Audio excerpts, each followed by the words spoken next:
Je n'oublierai jamais le son du champagne frappant mon visage. Pas le goût âcre et pétillant, pas le froid glacial qui ruisselait le long de mon cou, mais le son. Cet éclaboussement aigu, humide et violent, qui s'est mélangé au rire cristallin et méprisant d'Eleanor Ashford alors qu'elle me traitait de déchet, de parasite, devant 200 personnes de l'heure au monde. Mes mains tremblaient si fort, engourdies par un froid qui venait de l'intérieur, que je pouvais à peine saisir le stylo plume en argent qu'on me tendait. Mais j'ai signé ces papiers de divorce quand même, traçant des lignes tremblantes qui scellaient ma défaite apparente. Lucas se tenait là, immobile et froid comme une statue, son bras enlacé autour de la taille mince de Diane, tous deux arborant des sourires triomphants et satisfaits, comme s'ils venaient de remporter le jackpot à une loterie dont j'ignorais l'existence. Et moi? J'étais la risée, la chute de l'histoire, l'objet de tous les regards moqueurs, la fille orpheline sans le sou qui avait vraiment, naïvement, cru pouvoir franchir les portes dorées de leur univers et y trouver une place. Mais voici ce qu'aucun d'eux ne savait, ce qu'aucun de leurs regards méprisants n'avait su percer. Pas Lucas, avec son arrogance d'homme habitué à tout posséder. Pas sa cruelle mère, Éléonore, architecte de ce cauchemar. Pas son père arrogant, Grégoire, ni sa sœur gâtée et vicieuse, Vanessa. Ils ignoraient tout de la tournure que ma vie, que leur vie, allait prendre. 3 heures à peine avant le début de cette somptueuse et odieuse fête de Noël, alors que je m'apprêtais dans ma modeste chambre, le cœur serré d'angoisse, j'avais reçu un appel téléphonique qui allait faire basculer l'ordre de leur monde, un appel qui allait fissurer les fondations de leur prétendu empire et les réduire en cendres fumantes, les faisant mendier une pitié, une compassion qu'ils ne m'avaient jamais accordée, dont ils ignoraient même le sens. Si vous croyez, ne serait-ce qu'un instant, que le karma est une force réelle, une justice immanente qui finit par rattraper chacun. Et si vous aimez voir les tyrans, les arrogants, ceux qui écrasent les autres sans remords, recevoir exactement ce que leurs actes ont semé, alors vous devez absolument entendre cette histoire jusqu'au bout. Appuyez sur ce bouton d'abonnement, activez la cloche des notifications, car ce qui est arrivé ensuite, croyez-moi sur parole, vous ne le verrez pas venir, pas même dans vos rêves les plus fous ou vos cauchemars les plus noirs. Laissez un commentaire si vous avez déjà été méprisé, rabaissé, si on vous a fait sentir invisible ou indigne, car la vengeance de Magnolia, celle qui va se déployer, fut d'une ampleur et d'une précision presque biblique. Maintenant, laissez-moi vous ramener en arrière, vous installer dans le fauteuil de l'observateur, et vous conduire pas à pas à travers cette nuit qui changea tout. La nuit où mon cauchemar personnel, ma lente agonie, s'est métamorphosé en la terreur absolue, le pire cauchemar de chacun d'entre eux. Le manoir des Ashford, ce soir-là, était une vision étincelante tout droit sortie des pages d'un conte de fées somptueux et cruel. La neige tombait en une danse lente et silencieuse, en flocons épais et parfaits, recouvrant les jardins à la française méticuleusement entretenus d'un manteau immaculé et étincelant, effaçant toute imperfection sous son blanc uniforme. L'air était vif, piquant, chargé du parfum des sapins et de l'excitation feinte des fêtes. Le gigantesque sapin de Noël dressé dans le hall principal, un monstre de verdure et de lumière, devait atteindre au moins 6 mètres de haut. Il était couvert d'une profusion d'ornements dorés étincelants, de boules en verre de Murano, de guirlandes de perles et de centaines de lumières blanches qui clignotaient en une chorégraphie hypnotique, reflétant leur éclat sur le marbre poli du sol. Les invités, un aréopage de la richesse et du pouvoir local, arrivaient dans un ballet de voitures luxueuses. Ils étaient enveloppés dans des manteaux de fourrure d'une opulence ostentatoire ou dans des costumes en laine fine sur mesure, leur souffle formant de petits nuages fugaces dans l'air glacial de décembre tandis que des voituriers en livrée s'empressaient de prendre leurs clés avec déférence. Moi, je me tenais à l'entrée de service, cette porte discrète et utilitaire réservée aux fournisseurs et au personnel, grelottant dans mon pull crème bon marché, dont le tissu commençait à boulocher, et mon vieux manteau marron usé au coude, les seuls vêtements d'hiver que je possédais, achetés dans une enseigne discount des années auparavant. Je regardais ce spectacle de luxe et d'insouciance comme si j'observais, à travers une vitre épaisse et infranchissable, le déroulement de la vie de personnes d'une autre planète, une vie à laquelle je n'aurais jamais dû prétendre, mais dont j'avais brièvement cru faire partie. J'avais été mariée à Lucas Ashford pendant 4 longues années. 4 années interminables à cumuler 3 emplois éreintants, serveuse le matin, femme de ménage l'après-midi, caissière le soir pendant qu'il montait son affaire, passant ses journées dans des réunions ou sur des terrains de golf, dépensant l'argent que je gagnais sans même y penser. 4 années à subir les sarcasmes et les ordres méprisants de sa mère, Éléonore, qui me traitait moins comme sa belle-fille que comme une domestique maladroite et importune, me confiant les tâches les plus basses lors des réceptions familiales. 4 années à endurer le regard lourd et dédaigneux de son père, Grégoire, un regard qui me toisait, me pesait, et me trouvait toujours trop légère, comme de la poussière sur le cuir lustré de ses chaussures italiennes. 4 années à voir sa sœur, Vanessa, à peine plus jeune que moi, poster sur les réseaux sociaux des photos de soirées luxueuses, de sacs à main inaccessibles, avec des légendes pleines de sous-entendus cinglants. Il y a ceux qui sont nés pour briller, et ceux qui devraient rester à leur place, dans l'ombre. Chaque mot était un coup de couteau. Car j'étais une orpheline. Un point c'est tout. J'avais grandi dans un foyer d'accueil étatique surpeuplé, partageant une chambre exiguë avec 17 autres enfants, dormant sur un lit de camp métallique dont l'odeur âcre d'eau de javel et de naphtaline imprégnait encore parfois mes cauchemars. Je n'avais jamais connu le visage de mes parents, jamais eu de photos, jamais entendu le son de leur voix. Je n'avais jamais eu de véritable fête d'anniversaire, jamais possédé un objet neuf, acheté spécialement pour moi. Tout ce que j'avais porté ou utilisé avait été donné, usé, passé de main en main avant d'atterrir dans la mienne. Alors, quand Lucas Ashford, beau, charmant, vêtu d'un costume qui coûtait plus que mon loyer annuel, avait commencé à venir tous les jours dans le café miteux où je travaillais, m'adressant la parole avec une douceur feinte, je m'étais cru touché par un miracle. Il semblait voir au-delà de mes vêtements modestes, de mes mains rougies par l'eau chaude. Il disait m'aimer. Il répétait, les yeux dans les miens, que mon passé, mon manque de famille, mon absence de fortune, tout cela n'avait aucune importance, que ce qui comptait c'était nous. J'ai été d'une naïveté monumentale, d'une stupidité confondante. Éléonore elle-même avait daigné ouvrir la porte de service ce soir-là, comme pour bien marquer mon statut. Elle était vêtue d'une somptueuse robe longue en velours bordeaux, un tissu profond et riche qui devait valoir plus que ce que je gagnais en 6 mois de labeur. Son collier, un torrent de diamants taillés en baguettes, capturait et renvoyait la lumière du gigantesque lustre à pendeloques de cristal, éclaboussant les murs de points lumineux. Son regard, lorsqu'il se posa sur moi, n'exprima ni surprise ni salutation. C'était le regard froid et critique que l'on réserve à une tâche tenace sur un tapis de prix, à un insecte importun. « Tu es en retard », lança-t-elle, sa voix coupante comme du verre. « Les premiers invités arrivent. Ils ont déjà besoin de boissons. Dépêche-toi d'entrer et rends-toi utile. » Pas un « bonjour », pas un « joyeux Noël », pas la moindre trace d'humanité. Juste des ordres, secs et impérieux. J'ai avalé ma fierté, cette petite flamme fragile que je protégeais au fond de moi. J'étais devenue une experte en la matière au fil des années. Et je suis entrée, pénétrant dans cette maison immense, bruyante et parfumée, qui n'avait jamais été, ne serait jamais, un foyer pour moi. La fête battait déjà son plein, dans un tourbillon de rires forcés, de conversations feutrées et de musique d'ambiance classique. Des hommes d'affaires en costume anthracite ou gris perle, l'air important, discutaient gravement de leur portefeuille d'actions, de fusion-acquisition, ou comparaient les mérites de différents parcours de golf en Écosse ou à Dubaï. Des femmes, véritables œuvres d'art vivantes en robe de soie, de satin ou de mousseline, agrémentées d'étoiles de fourrure légères comme des nuages, riaient d'un rire clair en évoquant leur récent séjour à Aspen, leur shopping à Paris ou leur croisière privée dans les Caraïbes. Et au milieu de ce ballet étincelant, il y avait moi. J'avançais prudemment, un lourd plateau d'argent chargé de coupes de champagne tremblant légèrement dans mes mains, me faufilant entre les groupes comme un fantôme, invisible à tous sauf au moment précis où un verre se vidait et qu'un invité, sans même un regard, tendait son coupe vide d'un geste impatient. C'est alors que je l'ai aperçu, de l'autre côté de la pièce immense. Lucas. Et mon cœur, ce traître, fit ce petit bond pathétique et habituel, ce serrement mêlé d'espoir idiot et d'admiration douloureuse qu'il faisait toujours en sa présence. Il portait un costume 3 pièces sombre, d'une coupe si parfaite qu'elle semblait moulée sur son corps, ses cheveux châtains soigneusement coiffés en arrière, dégageant son front haut et son profil arrogant. Mais il n'était pas seul. Il n'était jamais seul, ces derniers temps. Une femme se tenait à ses côtés, adossée à la cheminée de marbre. Diane.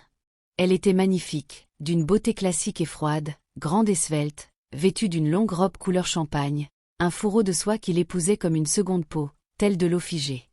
Sa main, fine et ornée d'une bague à la pierre bleutée, reposait possessivement sur l'avant-bras de Lucas, un geste intime et ostentatoire. J'avais déjà entendu Vanessa prononcer son nom, toujours avec cette intonation chantante et faussement naïve qu'elle employait lorsqu'elle voulait être particulièrement cruelle. « Oh, tu vois, c'est Diane Richardson. m'avait-elle glissé un jour alors que nous regardions une photo de groupe sur son téléphone. Son père possède Richardson & Associates. Tu sais, le plus grand et le plus prestigieux cabinet d'avocats de tout l'État. Elle est parfaite pour Lucas, tu ne trouves pas? Elle a fait Yale, elle a une famille, une histoire. Pas comme certaines personnes, venues de nulle part. J'avais fait semblant de ne pas comprendre l'allusion, d'être absorbé par autre chose. Je faisais souvent semblant. C'était mon bouclier. La soirée dégénéra rapidement en un calvaire soigneusement orchestré. Grégoire me coinça près de la porte de la cuisine, là où les bruits de vaisselle et les effluves de nourriture couvraient à peine les éclats de voix. Il se pencha vers moi, son haleine chargée de l'odeur écœurante des cigares cubains et du whisky single malt. « Tu sais ce que tu es, au fond, Magnolia ?» grommela-t-il, ses petits yeux porcins plissés. « Tu es un cas de charité. Un geste de pitié de mon fils, un caprice de jeunesse. Nous avons laissé Lucas t'épouser parce qu'il s'est senti désolé pour toi. Parce qu'il voulait jouer au chevalier servant. Mais la charité, ma chère, a des limites. Très claires. » Mes doigts se refermèrent si fort sur le rebord du plateau que mes jointures blanchirent. J'ai travaillé dur, parvins-je à murmurer, la gorge serrée. J'ai aidé à construire. Tu as aidé? À rien. M'interrompit-il avec un mépris absolu. Tu es une serveuse. Une femme de ménage. Tu crois que savoir récurer des toilettes et servir du café sans renverser les tasses te rend digne de cette famille? De ce nom? Tu es une honte vivante. Une erreur de casting. Une vague de rage pure et noire monta en moi, si intense que je crus un instant que j'allais m'effondrer ou exploser. Je voulais hurler, lui arracher son sourire satisfait, lui jeter le plateau lourd à la figure, voir le champagne et les éclats de verre souiller son costume impeccable. Au lieu de cela, comme toujours, je me tus. Je baissai les yeux, et je m'éloignai d'un pas chancelant, clignant frénétiquement des yeux pour refouler les larmes brûlantes qui menaçaient de déborder. Parce que c'était ce que je faisais. Je survivais. J'endurais. Je me répétais, comme une mantra usée, que les choses finiraient par s'arranger, que Lucas se souviendrait de ses promesses, que l'amour vaincrait. Quel insensé j'étais. Puis Lucas frappa légèrement sur son verre avec une cuillère en argent. Le tintement clair traversa le brouhaha, et progressivement, la pièce entière se tut, tous les regards se tournant vers lui. Il s'était placé sur la petite estrade surélevée habituellement réservée à l'orchestre, juste à côté du sapin monumental. Diane se tenait à ses côtés, légèrement en retrait mais présente, un sourire énigmatique aux lèvres. Mon estomac se noua violemment, un pressentiment glacé s'emparant de moi. Je savais.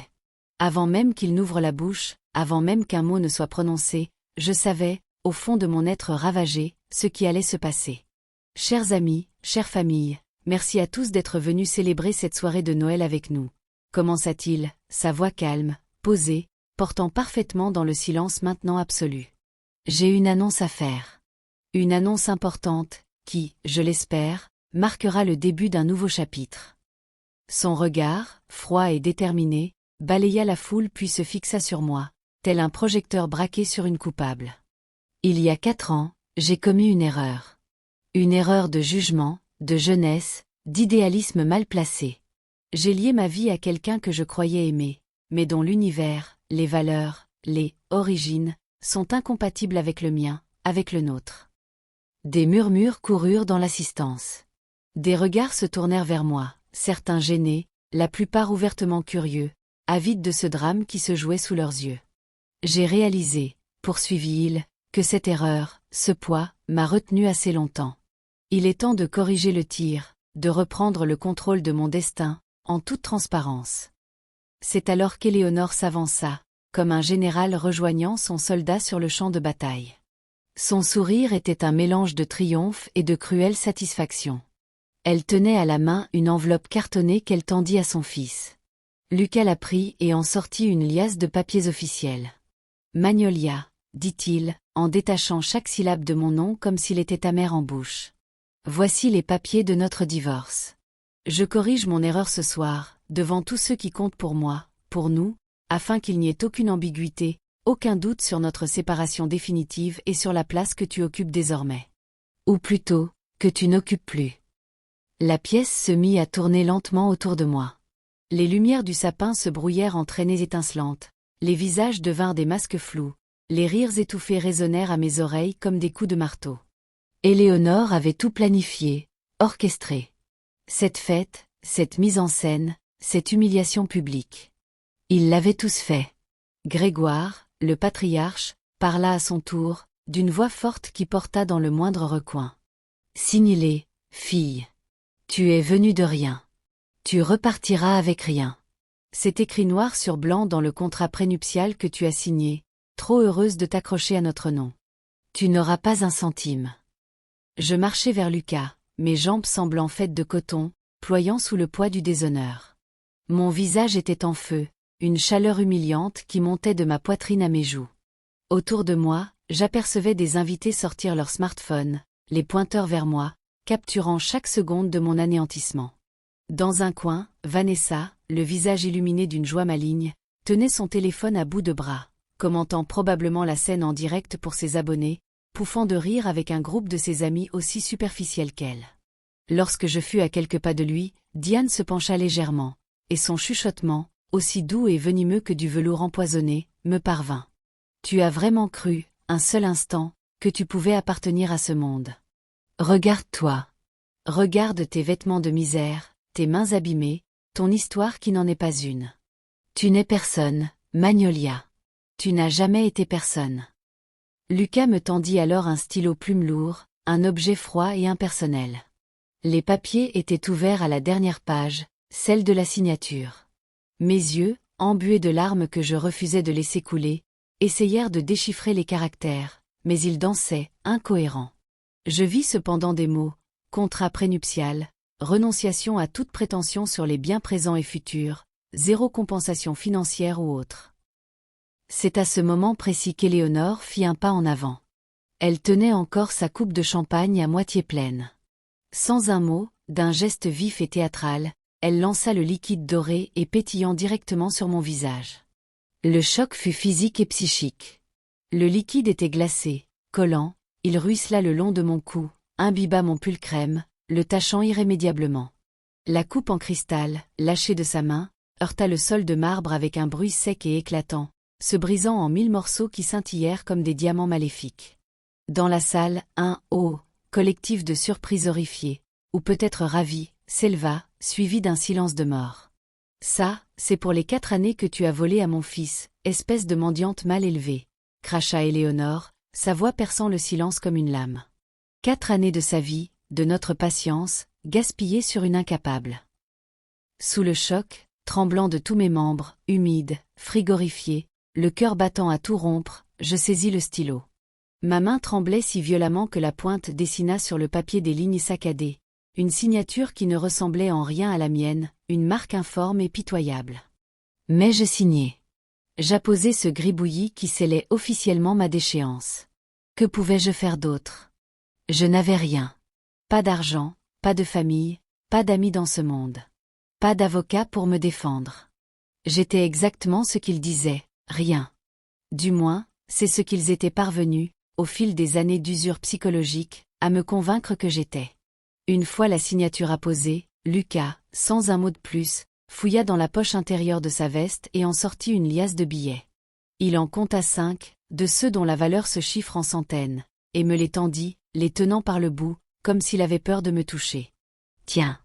Prends ça. Considère ça comme un dernier geste de charité. Ça devrait te payer un ticket de bus et quelques nuits dans un motel sordide.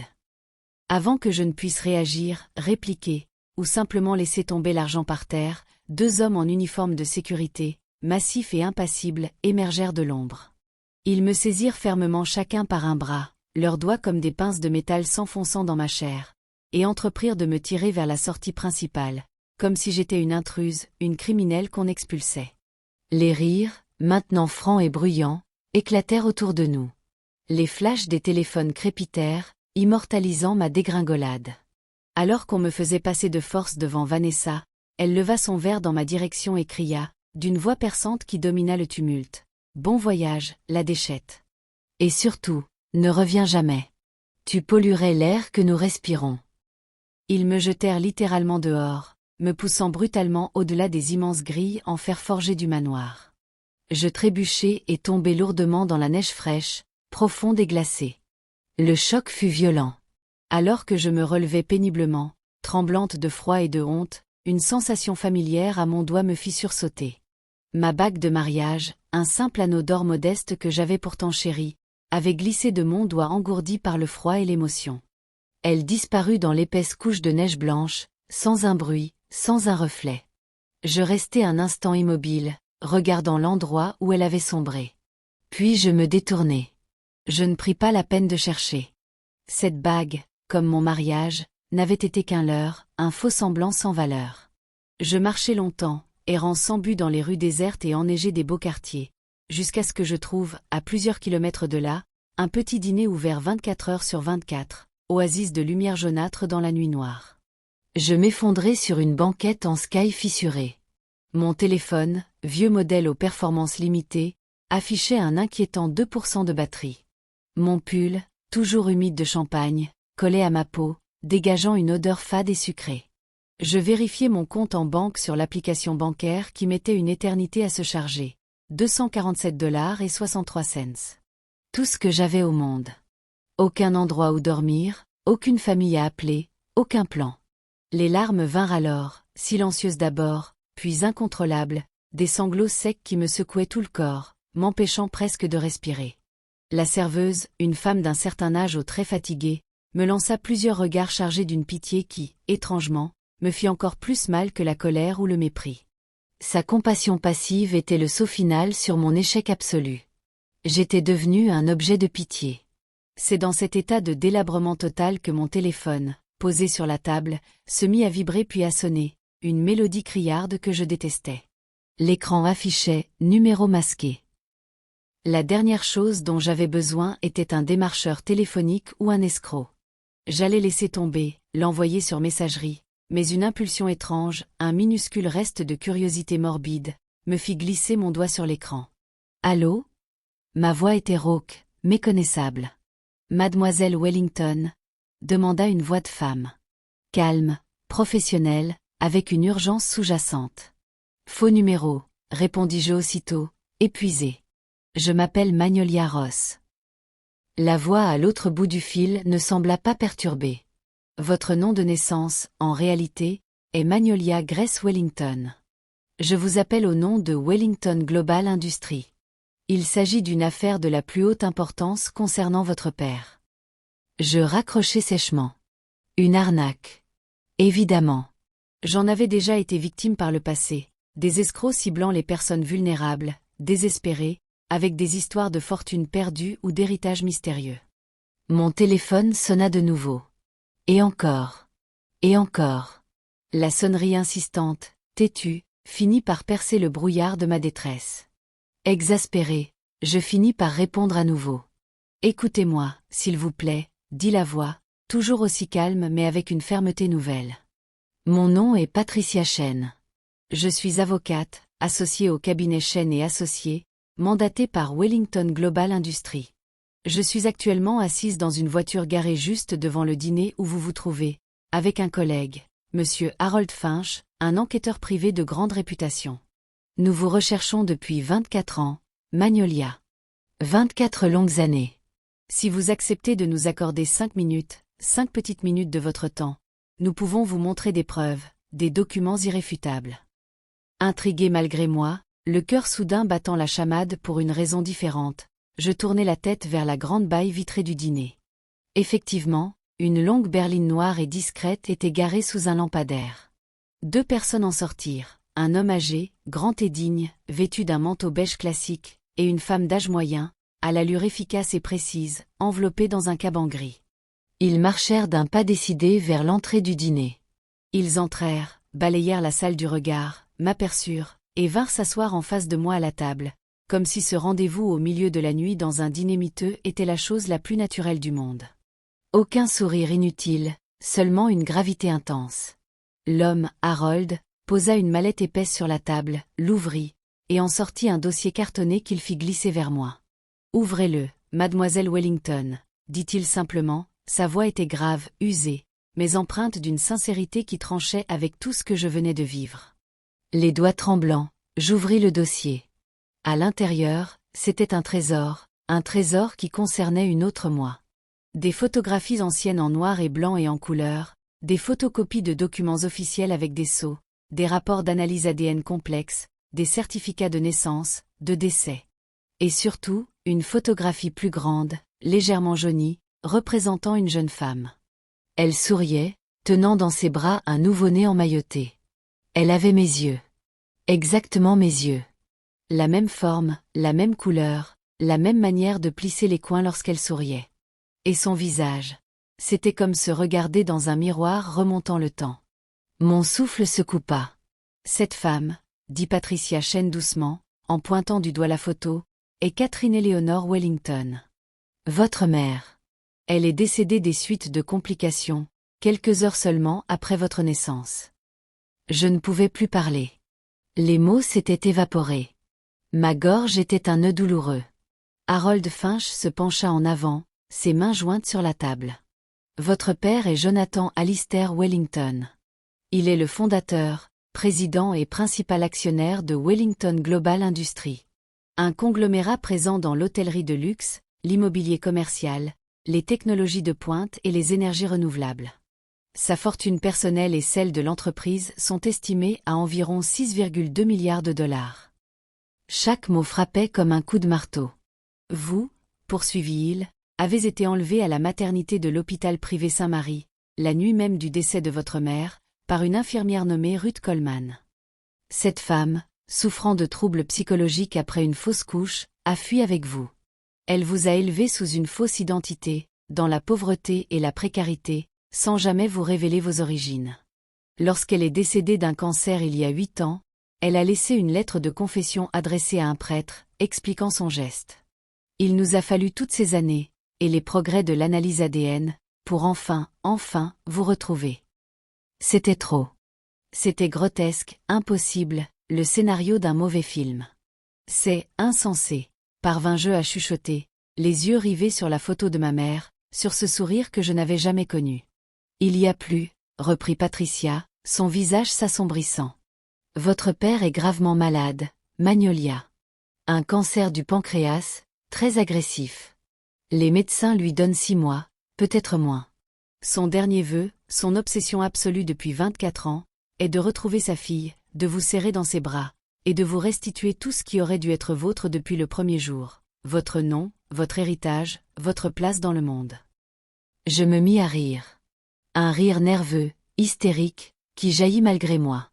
Ce n'était pas de l'amusement, c'était l'explosion de l'absurdité totale de la situation. Quelques heures plus tôt, j'étais la paria jetée dans la neige par une famille qui me méprisait. Et maintenant, ces deux inconnus à l'allure si sérieuse me racontaient que j'étais l'héritière cachée d'un empire financier. Prouvez-le, dis-je enfin, ma voix regagnant un peu de fermeté. Vraiment. Prouvez-moi que tout cela n'est pas un rêve ou une cruelle blague. Patricia hocha la tête, sortit son téléphone et composa un numéro. Elle parla brièvement, puis me le tendit. Il veut vous parler. Une voix faible, essoufflée mais d'une intensité émotionnelle palpable, résonna à mon oreille. Magnolia. Magnolia, est-ce vraiment toi? C'était la voix d'un vieil homme, brisé par la maladie, mais pleine d'une émotion si brute, si réelle, que mes larmes recommencèrent à couler, silencieuses cette fois. Je ne sais pas, murmurai-je. Parle-moi de ma mère. Il le fit. D'une voix entrecoupée, il me parla de Catherine, de leur rencontre à Harvard, de son intelligence étincelante, de sa passion pour la peinture, de la joie folle qui les avait submergés à l'annonce de la grossesse, de sa mort soudaine qui l'avait laissé anéanti, et du vide abyssal, de la chasse obsessionnelle qui avait suivi la disparition de son bébé. Chaque mot sonnait vrai. Chaque silence était lourd d'une douleur de 24 ans. 1 heure plus tard, j'étais à l'arrière de la berline noire, roulant à travers la nuit vers une destination inconnue. Nous avons quitté la ville, emprunté des routes de campagne, puis franchi de hautes grilles dorées qui s'ouvrirent silencieusement. Le domaine qui se révéla alors fit paraître le manoir des Ashford comme une simple maison de campagne.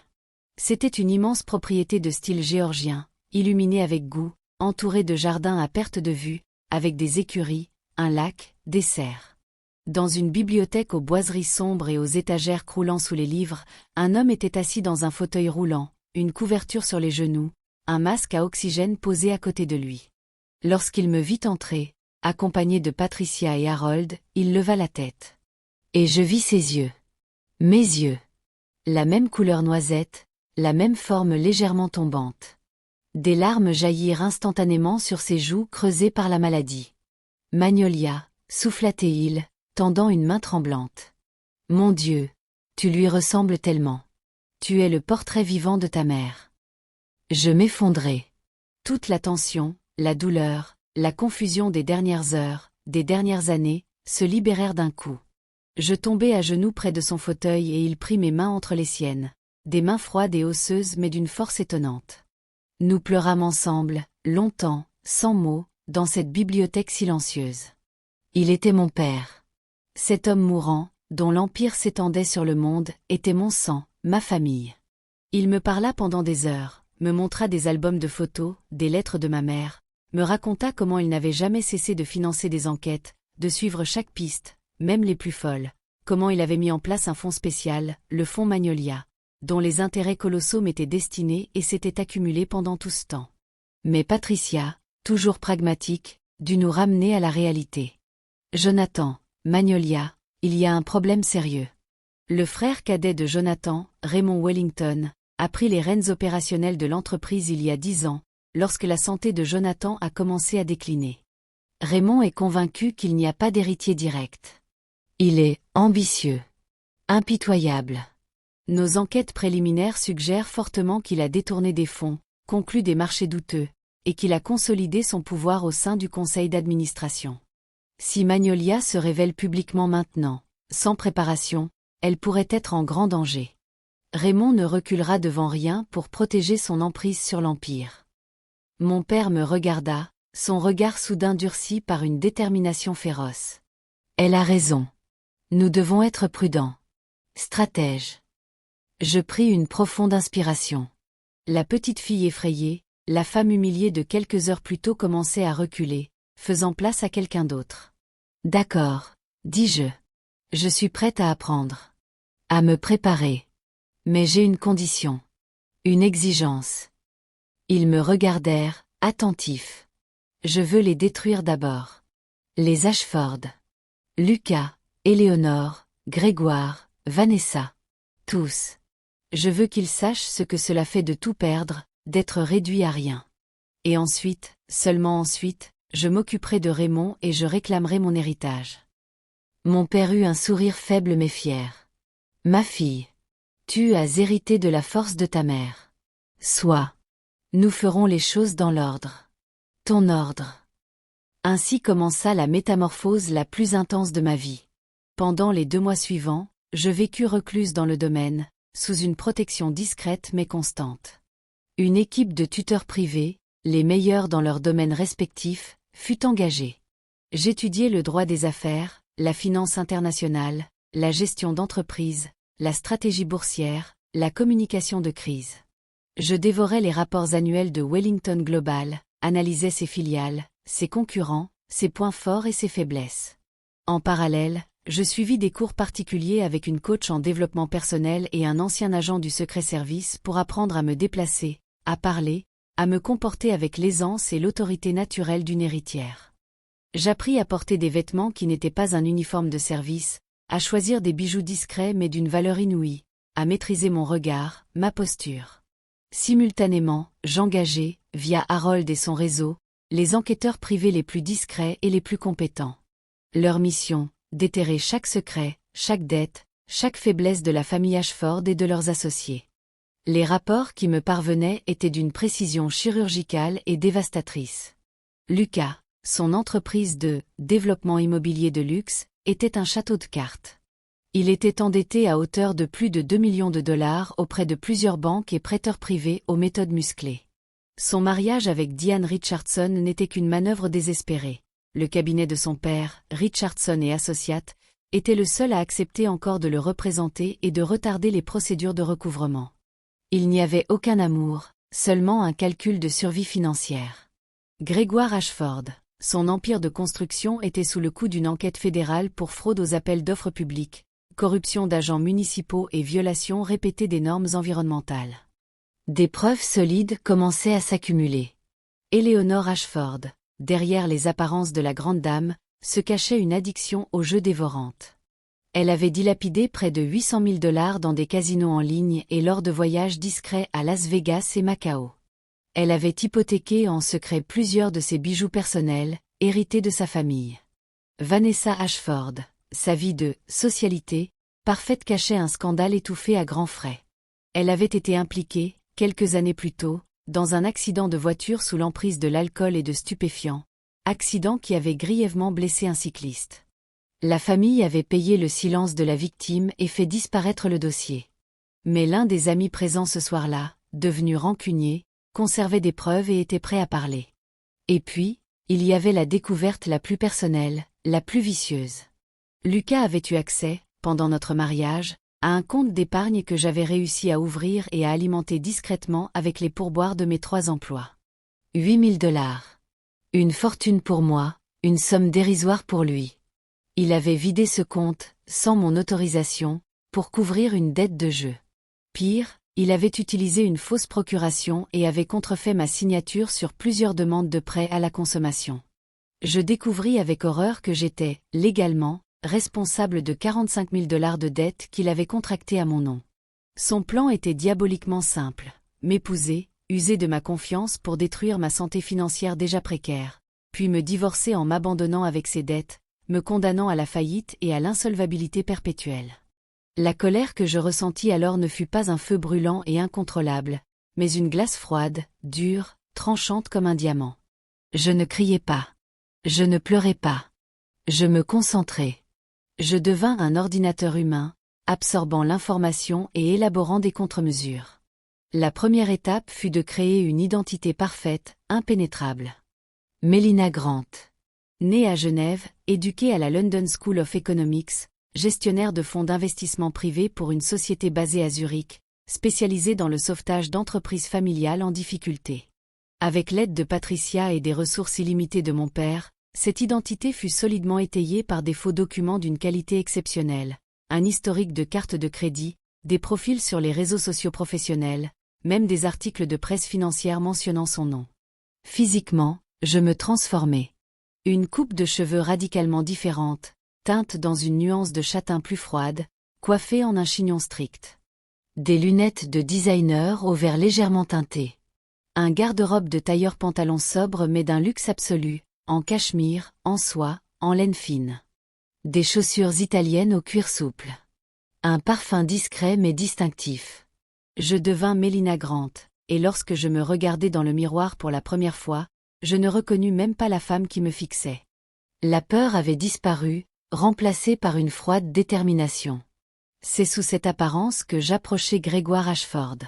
Par l'intermédiaire d'un associé d'affaires, de passage, que j'avais soudoyé, je me fis présenter comme une investisseuse européenne discrète, intéressée par une participation minoritaire mais significative dans son entreprise de construction, attirée par son potentiel, selon mes prétendues analyses. La perspective d'une injection de cash frais de 10 millions de $, à un moment où ses ennuis juridiques commençaient à faire fuir ses partenaires habituels, le fit saliver. Il accepta une rencontre. La réunion au siège d'Ashford Corporation fut un moment d'une ironie extrême. Assise dans la salle du conseil, face à Grégoire, à Lucas, intégré dans l'entreprise familiale, et à 2 de leurs directeurs financiers hagards, je contrôlais chaque fibre de mon être pour ne pas trahir la tempête qui faisait rage en moi. Grégoire, empressé, vantait les mérites de son entreprise. Lucas, assis à sa droite, ne cessait de me lancer des regards intrigués, presque perplexes. Quelque chose, dans ma posture, dans la forme de ma bouche lorsqu'elle esquissait un sourire poli, semblait lui évoquer un vague souvenir, un écho lointain qu'il n'arrivait pas à identifier. C'était jouissif. Mademoiselle Grant, votre offre est plus que généreuse, déclara Grégoire, les yeux brillants de convoitise. Elle arrive à point nommé pour soutenir notre expansion. Je crois en investir dans les bonnes personnes, monsieur Ashford, répondis-je d'une voix calme, neutre, avec un léger accent que j'avais travaillé avec une coach vocale. Mon regard effleura celui de Lucas. Et en soutenant les entreprises qui ont une vision à long terme. Il soutint mon regard un instant, puis détourna les yeux, perturbé. Pour sceller le partenariat, Eleanor, dans son éternel besoin de mêler mondanité et affaires, insista pour organiser un dîner de célébration au manoir. La boucle allait presque se refermer. J'acceptai avec une feinte gratitude. Le soir du dîner, je revêtis une robe d'un taupe élégant, en cachemire pur, d'une simplicité volontairement coûteuse. Je franchis cette fois la porte principale, accueilli par un majordome. Le manoir n'avait pas changé, mais la femme qui y pénétrait n'avait plus rien de commun avec celle qui en avait été chassée. Lucas était présent, bien sûr, avec Diane à son bras. Elle était visiblement enceinte, arborant une robe en soie qui moulait son ventre rond. Un sourire de chat satisfait aux lèvres. Mais mes enquêteurs m'avaient déjà fourni la vérité, l'enfant n'était pas de Lucas. Diane était déjà enceinte de son ex-petit ami, un certain Eric, ancien joueur de football américain sans le sou, lorsqu'elle avait séduit Lucas. Elle avait vu en lui une planche de salut financière pour elle et son enfant à venir. Lucas, trop fier et trop occupé à sauver les apparences, n'avait rien soupçonné. Pendant le dîner, au milieu de conversations anodines sur l'art et le marché de l'immobilier londonien, j'amenai habilement le sujet des relations personnelles et des erreurs passées. « Et vous, Lucas ?» demandai-je avec une douceur feinte. « On m'a dit que vous aviez été marié auparavant ? Une expérience malheureuse, semble-t-il » Éléonore éclata d'un rire sec. « Oh, cela ! Une parenthèse insignifiante. Il a été brièvement marié à une petite orpheline sans le sou, sans éducation. Une erreur de jeunesse que nous avons rapidement corrigée. » Lucas, prenant un air contrit mais supérieur, acquiesça. La plus grande erreur de ma vie, en effet. L'épouser, pas la quitter. Elle ne comprenait rien à notre monde. Une véritable charge. Je gardai un sourire poli, enregistrant mentalement chaque mot, chaque nuance de mépris. Plus tard dans la soirée, Raymond Wellington, que j'avais également invité en tant que partenaire potentiel de Mélina Grant, me prit à part sur la terrasse. L'air était froid, son regard plus froid encore. « Il y a quelque chose qui cloche chez vous, mademoiselle Grant, » murmura-t-il, ses yeux scrutant mon visage à la lueur des lanternes. « Je ne sais pas quoi, mais ça ne colle pas. Mon frère, Jonathan, devient sénile, mais il envoie encore ses limiers me flairent.